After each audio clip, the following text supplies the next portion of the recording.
Hello and welcome to the Black Diamond Lounge. I know this is going to be a fiery conversation. I'm bringing some of the most innovative, conscious, disruptive minds who are crafting their destiny, legacy, and redefining success.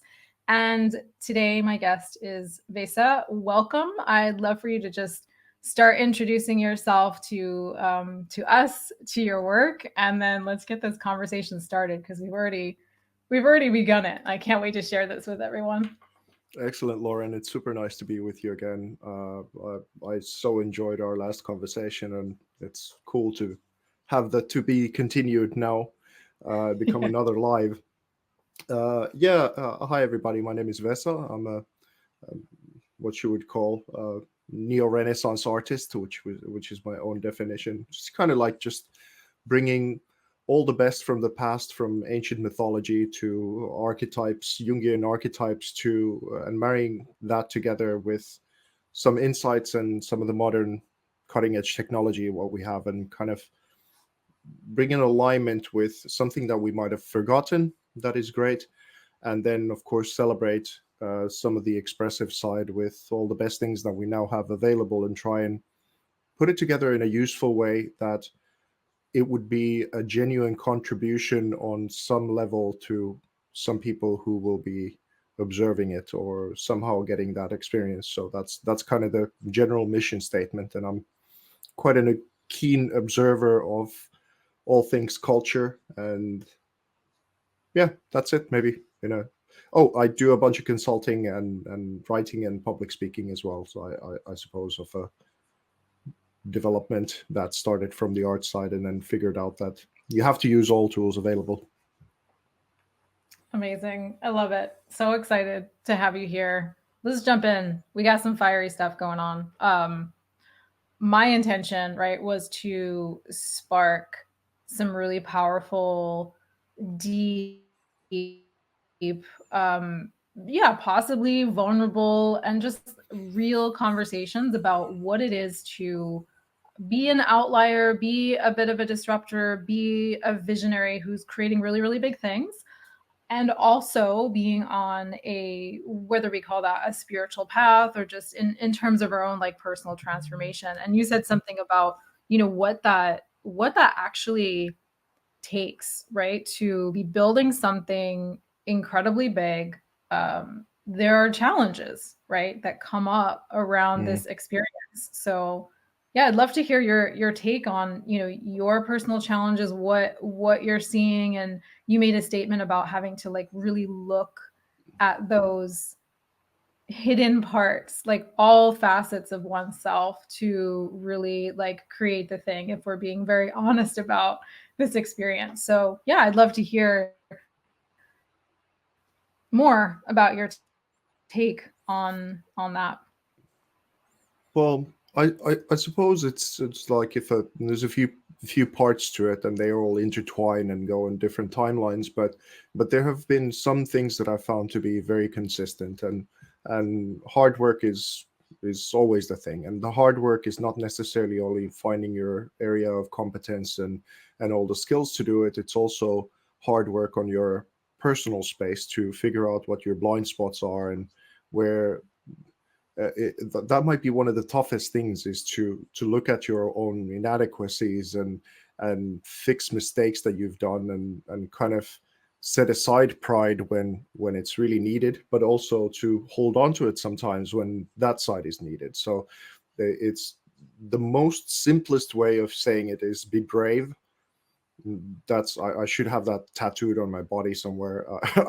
I think that no matter what you're doing, that's one access key to most realms and most achievements and most things that I've found to be of real value. And removing obstacles is really a big part of it. And it's that peeling of the onion of all the things that might have happened to you as a kid that you could maybe use as fuel, but that might become a hindrance, or then um, you know uh, whatever incompetencies you have in front of you wanting to achieve some things. And how to build your own network of people. If you don't, you might have all the skills in the world, but if you know no one, I mean, maybe it's a little bit easier now in the world of the internet, but even with that, you'll need a healthy network of people and a healthy network of friends. But yeah, maybe that's something that to rattle off to begin with, that I've really found to be of personal use to me, and it's painful.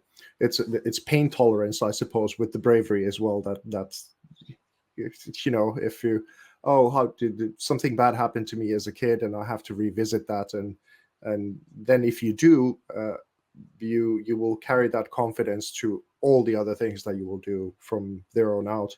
So especially if you feel stuck on a level or another and things aren't happening, then maybe you're not doing on a level or another the brave thing. I love that. That's so true, and it's really beautiful because looking at this through my lens of the site that I use and like the identifying the blind spots, right? And it takes a very particular kind of individual to be willing to look at those things. And then I love how you said an onion, because that's, I look at that too in terms of like layers. It's always layers. We approach a shadow, right? We see a thing, right? Illumination is paramount. We need to be able to see the thing, right? And then it's like the alchemy that happens as we see it and transform those things that we think are shadows into literal gold. This is how I actually see like time collapse. And then or like a spiral where we often revisit it. We think that, oh wait, I thought that I thought that I figured that out, right? I thought that I had peeled back that layer, but it was just, you know, the first layer. And this journey through consciousness, through understanding, through you know, creating consciously, that there's always like a revisiting to it. And I think that that kind of layer or the spiral aspect of being willing to, number one, see it and then revisit it in a way of yeah, and that like true ownership and power. I think there's a lot of that being vulnerable in those spaces that there's resistance to, that like if I'm going to look at the thing, then this thing is me, this thing is good or bad. And we've had previous conversations about nuance, right? That being able to hold attention and the nuance between these things, where, well, we see the thing that we might, perhaps our ego is going to say good or bad, but then the other aspect of it is, well, what if we remove the judgment of that? Then we can move forward. Then we can create something entirely new. Then it's not actually our essence and who we are. And we can use that for something. Like I always talk about it in terms of alchemy, like it's gold, right? Yeah, no, I completely agree. Yeah. So powerful. And I think when I'm just curious, like, you know, getting into the real conversation of like what challenges have you experienced in just the realm of like putting out your art and being who you are. And there's a lot of disruption, right, in terms of what you're creating and the statements that you're making. And yeah, how has that been for you in that experience, and what helped you move through that, you know, powerfully in that way to continue to create? Because I think this work literally it kills people, right? Mm. Because they will stop. They will stop. They will think that, you know, it's not working, or that no one. I love how you mentioned network too. Is that when you're surrounded by the right people, they understand. Whereas some people who don't get that support, they stop, and their art dies in them. So curious to hear about your experience through that. Well, I mean, we're on a very hardcore planet. I mean, that's no joke. I mean, the American Indian activist John Trudell said something that burnt into my retinas in his documentary, which was that be careful, be mindful of your spirit, because you're in a place where spirits get eaten. And I've seen that happen to many people. I've seen it to happen to many creatives as well, who couldn't, for a reason or another, they couldn't be resilient enough, or they weren't able to be resourceful enough to hold on to some things, and then they let go of what animates their spirit, and it's a sort of a compromise in a way, but at the same time you do get a feeling that they let go of more than they bargained for. And it's that kind of thing, allowing bitterness to set in after painful experiences, or those kinds of things. Is that some time ago I figured out that bitterness is the enemy number one. If you let that creep into your veins and that starts eating you alive, then there won't be much spirit or innovation left after a while. And some people manage to toughen up enough time and time again to kind of not let that happen, and there's a magnificent beauty to that, I suppose. And and being open to support, because especially if you've had humiliating experiences as a kid, as opposed to humbling, it wounds your ego in a way or another. And especially in the creative fields, there's often people who want to take advantage of you on a level or another, and it's a notoriously difficult field to make a living in. And that can become then a sort of prideful crutch, that you're not open to asking for people to help you. If you like, I've sometimes had those notions that I'm on a level now that I shouldn't blah blah blah, whatever, and it peaks its ugly head in that kind of a way. And for example, just a week ago, I had this thing because there was a relationship that collapsed, a business relationship in my life a while ago, and it made me evaluate a lot of other things that had happened during the last few years. I mean, the world's been pretty crazy, and what happened with COVID and how that revealed the dirty underbelly of people's of a Yeah. variety of different interactions and all that kind of thing. And I was in town and had a moment to myself. It was a beautiful day, and I had a couple of glasses of wine, and I started going through my phone book, and I thought, in which and with which people had I been the instigator of, because we easily make it always the other people's fault if something's gone the wrong way around. And as I went through some of the lists and reconnected with some people that I maybe felt that even that they had not done the right thing, but maybe that was a bad moment in their lives, or if I was honest, then I realized that I'd been a bit of a fucking asshole, and then kind of just started reaching out to people, and I spent a good 10 hours on this terrace and Wow. on my out and about, which would have been maybe more normal to be out with social and whatever. But I was interacting with my phone with the most significant way. And what that resulted in was a rekindling of some very old, fantastic relationships, fixing some things that were able to be fixed, and then also letting go of some things that were unfixable. And even though I reached out and there was no feedback, that gave me peace that there's no longer any resonance, and Yeah. that's not fixable. So I can actually really let it go from the back of my mind as well. And then it was also in the process, it was clear with whom I didn't even want to start that whole thing. So it was Yeah. it was quite a process like that, and I'm Yeah. so happy I did it, because it was such a liberating kind of cleaning of the slate of the sort of mental desktop. And it was really, it was some part vulnerability, some part bravery, some part, I suppose, being a bit resilient, and and then just being open that some things might have come from that, where people might have told me things that I really didn't want to hear or look at, or whatever it is. That didn't really happen too much. Or the worst thing was, I suppose, on some level, that there were a couple of non-responses, where Yeah. it just then made it obvious that, okay, so then I suppose there's no going back on any of that stuff on any levels, and then that's fine.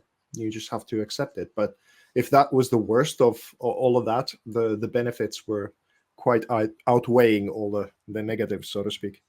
Yeah. It's so powerful, and it's funny because you answered my question. That the question was, um how do we transcend that bitterness or transcend that wound? And yeah, you just said it, between being able to look to take the brave action, and then also that element of release, right? The non-feedback, allowing you to cut ties energetically. And then I'm excited because I'm excited for you. What happens then when you've energetically released that? The ties are cut. There's a weightlessness, and then what next? What space have you made, right, for that next level to come in and experiencing even more nourishing relationships, or nourishing the ones that are now available again, that rekindling. So I love that. I love that, transcending in that way. And Mm. again, it's that whole process is now, because it like you were saying earlier, that there was, that I recognized as a new level unlocked, and Mm-hmm. then I just said that that's for you, and in your process, that's a confidence that you'll carry to everything that you'll do, from the Yep. podcasting to your clients to friendships and whatever. And I feel that's exactly what happened a week ago. It was a new level unlocked, and and again, another way of, I suppose, what is carrying on to this conversation. I might have not been as easily as open about something that was a personal, quite recent thing in this kind of a way, unless if I had done it. So it's Yeah. just worth it. Yeah. It's worth it. Exactly. So worth it. But you have to do the Yeah. work, and none of us really want to do the work. I mean, that's kind of, Yeah. Let's talk about that. There's so many questions. What is the work? We talked about a little bit about, looking at the wound, looking at perhaps our ego, illuminating those things. Yeah. What else is the work here, and what is the benefit of that work? Because I think our resistance to it keeps us very like avoidant, and one track. And when we look at the actual benefit that creates, I mean, you've already given it like a beautiful example. But yeah, I'd love to go deeper into that conversation. What's the work? yeah, it's that old saying is that everyone wants to be, well, not everyone wants to actually be a bodybuilder, but the old saying goes that everyone wants to be a bodybuilder, but no one wants to lift those damn heavy ass weights, you know. Yeah. And we see in our So society, we see so many different kinds of manifestations of that, and not needing to humble anyone in particular about that, but it's kind of obvious that we don't want to by default do the work. Entropy is the default, and yeah. the rage to not go into the darkness with just being connected to spirit enough to want to keep our bodies and minds and spirit vital, and the constant evolution of that, because something that might have been inspirational to you 5 years ago is not necessarily that anymore. And then the older that I get, the renewal process gets harder and harder. So that's another work that it gets added on top of the thing. But yeah, comfort is a killer, but it's also necessity. Sorry, because like coming here to the countryside, as I was saying, I was a bundle of nerves 3 weeks ago, and after chopping some wood and carrying water and doing the wax on stuff, wax off stuff for a bit, now it's kind of obvious that how beneficial it was to do physical things to this degree and switch off from all mobile stuff. And because of that, I was able to make a new morning routine of not looking at my phone for the first 2 hours that I wake up in the day, and just do all this kind of morning routine thing, because I admitted to myself how hopelessly addicted to my mobile phone and the screens I am. And just that realization of really just going like, no shit, I'm actually like really, really addicted to this thing, and it's really not helpful at this point. Just the realization then gives the springboard to actually do something about it. It might take a while, but Yeah. in the right conditions here, it didn't take too long to actually make a significant difference to that. And how different I feel now is pretty incredible. Incredible. I love that when we're talking about, like, for me, it's all about integrity, right? The desire. How many people come to me like, I, yeah, I'm ready to do the work. I'm ready to do the work. I'm ready to do the work. Right. And it's a lot of in this, like, I'm preparing, I'm getting ready, I'm right. Where's the integrity of, okay, now what you say, you move, you look at it, you do the thing, right? And Mm. is the integrity in what you say and how you move, are they energetically aligned? Are you, moving in that way? And I think a lot of visionaries who, not only get shit done, but the integrity is so important, right? You have now extracted yourself from a pattern, which is so powerful. You've put yourself in a space where you are now more connected to spirit, source, however you view it, and also like your body and nature. And so just really commending that of that is what you've chosen to do with your physical actions as well. And I think a lot of people will say that they desire to create something on an extremely high level, but not many are actually willing to go through the incredible, like, let's face it, the dark night of the soul. Like, I feel like I live 50 lifetimes in a single day, Mm. because there's always like I'm consciously on purpose putting myself in situations that are highly uncomfortable, that challenge the identity that I think I am in this current moment, right? And I know that's something that you do as well. It's like, it's extremely intentional when we create. So I think a lot of the times, and it's not a judgment on anybody who's choosing not to move, right? But there is this element of going back to what you're saying, that like bravery. It takes bravery to Mm. shift a pattern, even when we're, you're looking at like, okay, I'm actually addicted to my phone, right? Now what? Now what is the highest good for my highest timeline? And choosing that, I really, had really powerful. I talked with a good one of my oldest friends. We reconnected yesterday. We had an hour and a half long conversation, and we talked about this mobile thing. And I admitted to him how much of a difference it now feels and how addicted to it I was. And he's a particular interesting guy. He's sort of near removed himself from society quite some time ago already, because he just felt like this is not working for me. And just to have these connections and kind of have some support. I suppose it goes back a little bit to the be open to support. Is that once you open up to some people that you trust about what it is that you're going through, then all of a sudden you get a springboard. Oh, this happened to me, or this is the way that I kind of saw that. So it's the willingness to go there, to admit that something's wrong, to start looking at those answers. And that might be the most painful thing about it, is that it's just that to get going, it's,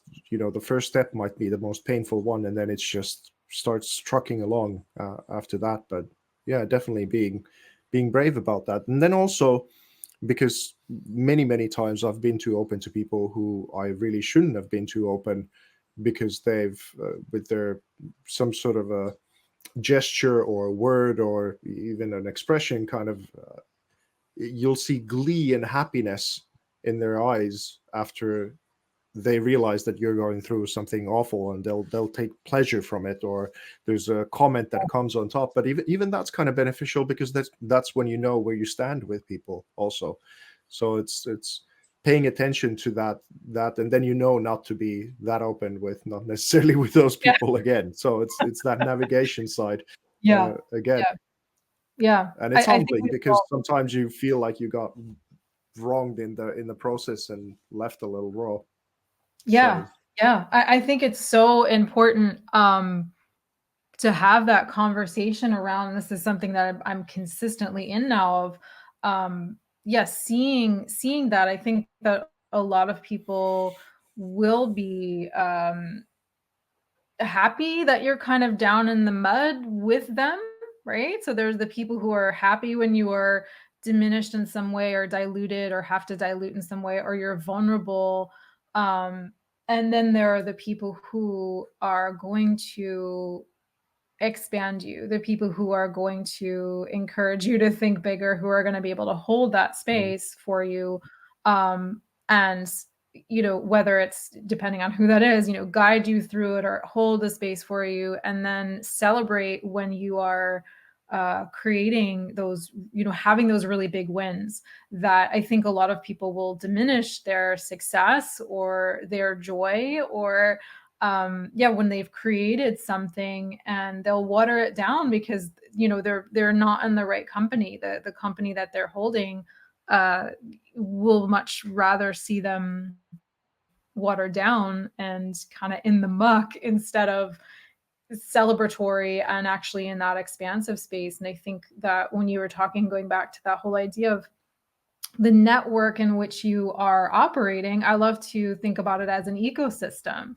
And we are just before this call talking about the power of that ecosystem, and how I gladly share.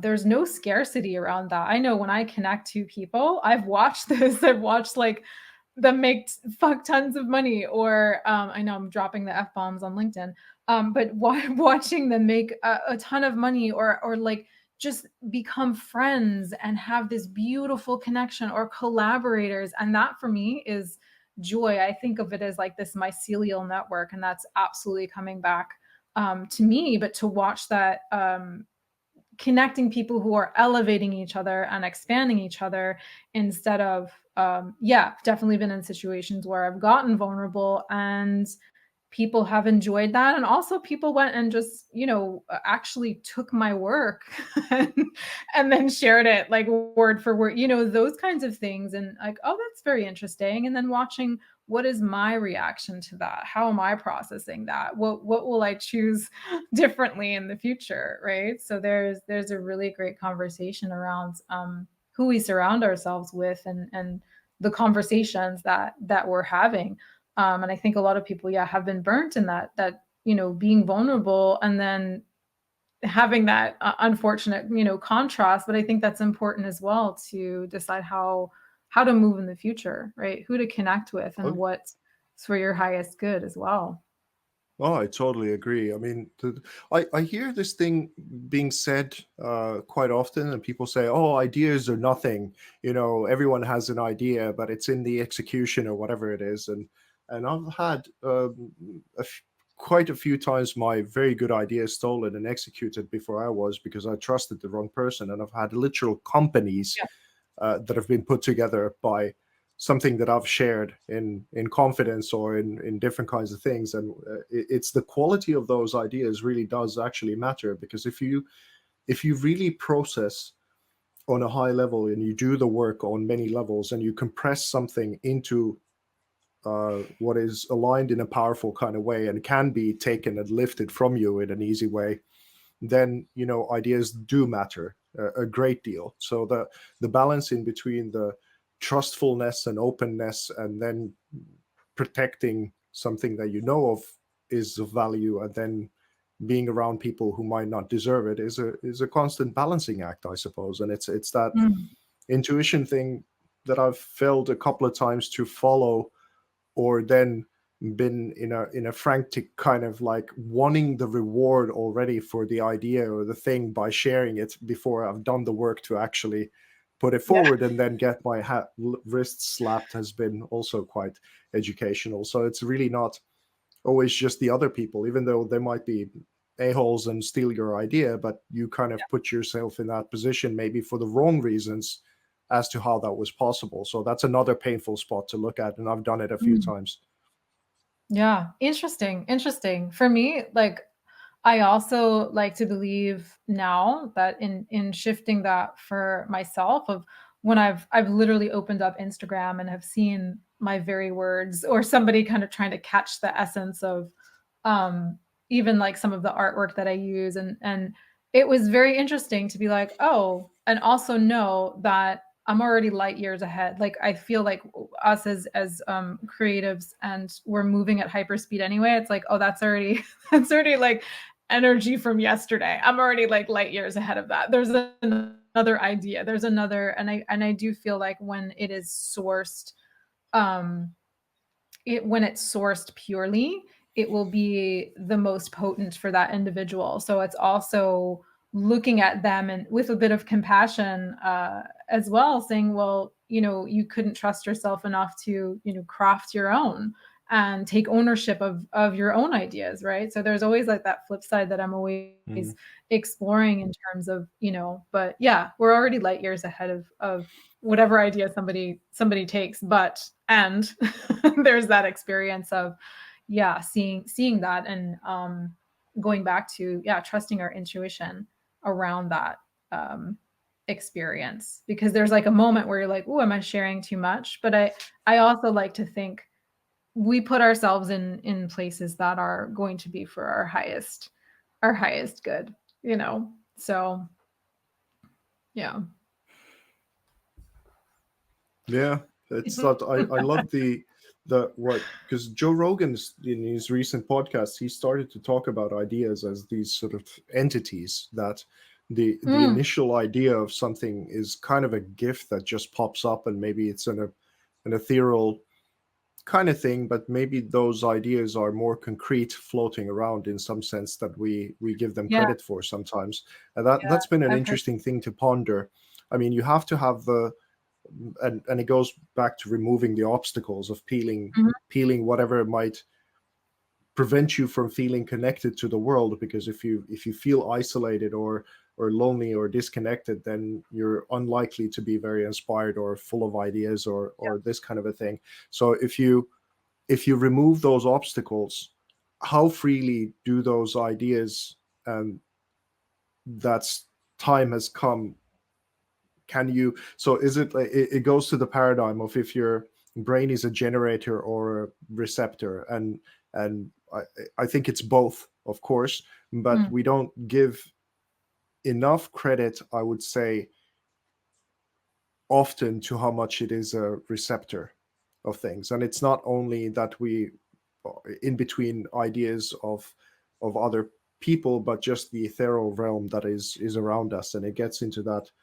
woo woo category a little bit. But if I'm really honest, a lot of these ideas have just sort of popped up, and they're just like low hanging fruit in front of me that mhm, I just need to mhm. grab.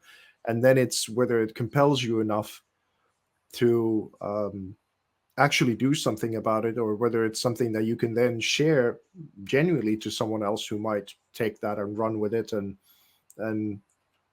yeah, it's been an interesting ponderance. I haven't really gotten to any kind of conclusion about it or anything concrete. I don't think it's even Yeah, possible, yeah, but it's been, in a weird way, it's made me respect ideas more. yeah. And I love that's that. always, when I find that I have respect for a thing or another, even more than I had before, that's usually a good thing. Yes, yes, indeed. So beautiful. I always feel like to be continued dot dot dot every time we have a conversation. I know we're like just at time. It's 30 minutes. I cannot believe just went by in like it feels like it's been 5 minutes. Just want to thank you for joining me as we wrap up this conversation. Any closing words? Any where can we find you? Anything you want to share with the audience right now? Just in closing words, I suppose it's like it's such an interesting time, because you might be close to thinking that the world's going to end, and you might not be entirely wrong with the kind of nuclear escalation and weirdness that is going on in culture altogether. I mean, we're not exactly on a secure base, but I don't think we ever were.